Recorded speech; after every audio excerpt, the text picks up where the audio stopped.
Let's talk about the Season 2 balance changes, which include both buffs and nerfs. Starting with the Striker Shotgun. The leg damage multiplier for the Striker has been reduced from 1 to 0.9, which means the weapon will now deal slightly less damage when you hit enemies in the legs. There is also a change to the fast reload case, because it now comes with an added penalty that increases the sprint to fire time by 20%. Next up in the Season 2 balance changes is the Hades, which has received a noticeable damage improvement because its damage profile has been increased from 31, 29 and 22 to 33, 31 and 24. However, the rapid fire barrel has been adjusted to balance this change, since its damage bonus has been completely removed. The damage range penalty has been increased from -15% to -30%, and at the same time it now slightly increases lower arm damage multipliers from 1 to 1.1. On the positive side, the crossbar attachment received a helpful improvement because the ADS bullet spread accuracy penalty has been removed. Another weapon that received balance changes in Season 2 is the FR556, because its aim down sight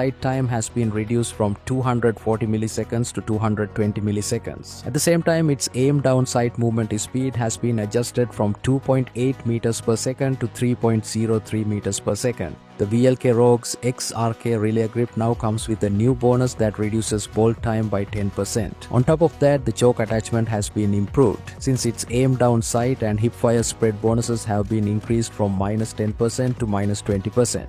The MW11 has also received some changes in Season 2, especially when using the Akimbo setup, because the damage profile has been adjusted from 26, 20 and 17 to 26, 22, 20 and 17. The range profile has also been changed from 9 meters and 25 meters to 10 meters, 13 meters and 25 meters, making the damage drop-off more gradual and easier to understand during fights. On top of that, the hipfire spread has been improved from 160 and 130 to 140 and 110. The 3-line rifle has also received some attachment balance changes in Season 2, starting with the Empress Marksman attachment, because its aim down sight speed bonus has been increased from -4% to -8%. On top of that, the 500 million MN custom barrel has been slightly improved as well, since its fire interval reduction has been increased from -10% to -12%. The M1 Garand has received a strong buff. Its headshot damage multiplier has been increased from 1.5 to 2.2. On top of that, the .303 British 8-round clips attachment has been improved as well, since it no longer reduces arm and stomach damage multipliers. The Holger 26's horizontal recoil has been reduced, and its aim down sight bullet spread accuracy has been improved from 20 and 8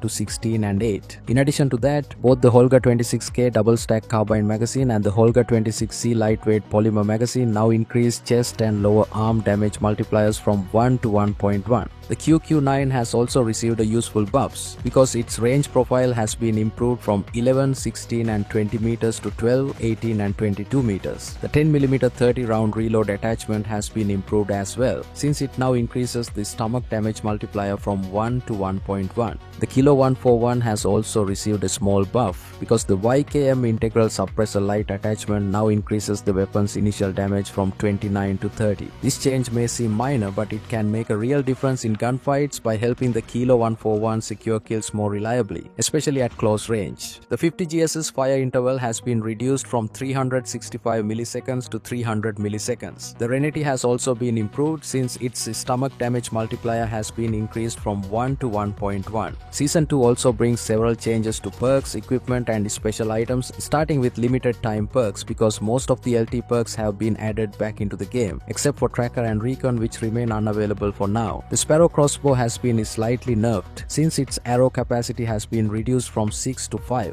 The Reactor Core has been improved, because its energy requirement has been reduced. The Hive's equipment has received a buff, since its ammo capacity has been increased from 3 to 4. Wilson's fire interval has been reduced from 500 milliseconds to 400 milliseconds. The MQ-27 Dragonfire has received a buff as well, since its bolt capacity has been increased from 3 to 4. The bomb drone has also been made more accessible, because its cost has been reduced from 500 to 400, which means it can be deployed more easily during matches. The Killstreak support wildcard has been slightly nerfed, as its score streak cost reduction has been reduced. Misdirection has been nerfed and no longer improves your movement speed while it is active, which makes positioning and movement during fights a bit more challenging. Trapmaster has also been adjusted since its activation radius has been reduced by 50%. On the other hand, Refiter has received a buff because the damage reduction from Refiter plates has been increased. Jet Booster's jet slide distance has been increased, allowing players to cover more ground quickly when using this perk. The Ignite ability has received several adjustments. It no longer improves your own movement speed while active, but its movement speed debuff against enemies has been increased from a base of 20% to 35% when upgraded, and the upgraded version also deals more damage per tick,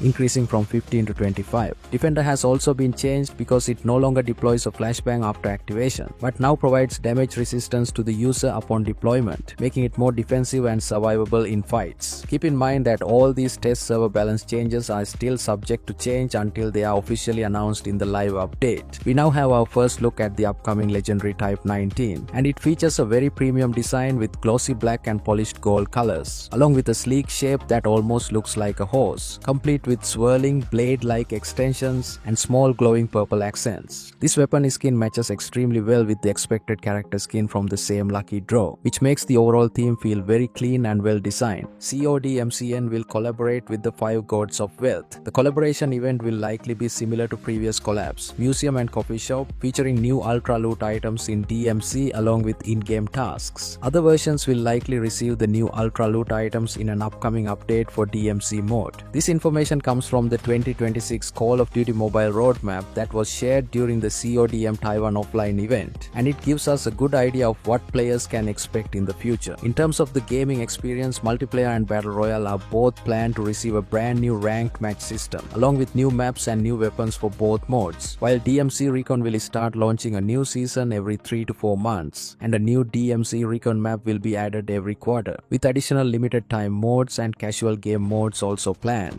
When it comes to upcoming in-game content, the roadmap mentions new mythic characters and mythic weapons, as well as a brand new mythic melee weapon, and there will also be improvements made to the secret cache system, the battle pass system, and even the friend list system to make everything smoother and easier to use. For offline activities in the Taiwan region only, there are plans for school and campus tournament events, special events for content creators, and other community and offline events, which shows that CODM is also focusing on bringing players together outside the game. The Mystic Jade Mythic Drop, which features the Mythic XM4 Luminescent Jade, is most likely returning next week on February 3rd, although this date is still subject to change until it is officially announced. So make sure to take a good look at all the items included in this draw. That is everything I wanted to cover in this video. So let me know how you feel about Season 2 Lunar Charge and whether you are excited for it or feeling a bit underwhelmed. If you enjoyed the video, please leave a like, subscribe to the channel, click the bell icon to stay updated, and check out my other content. And I will see you all in the next one.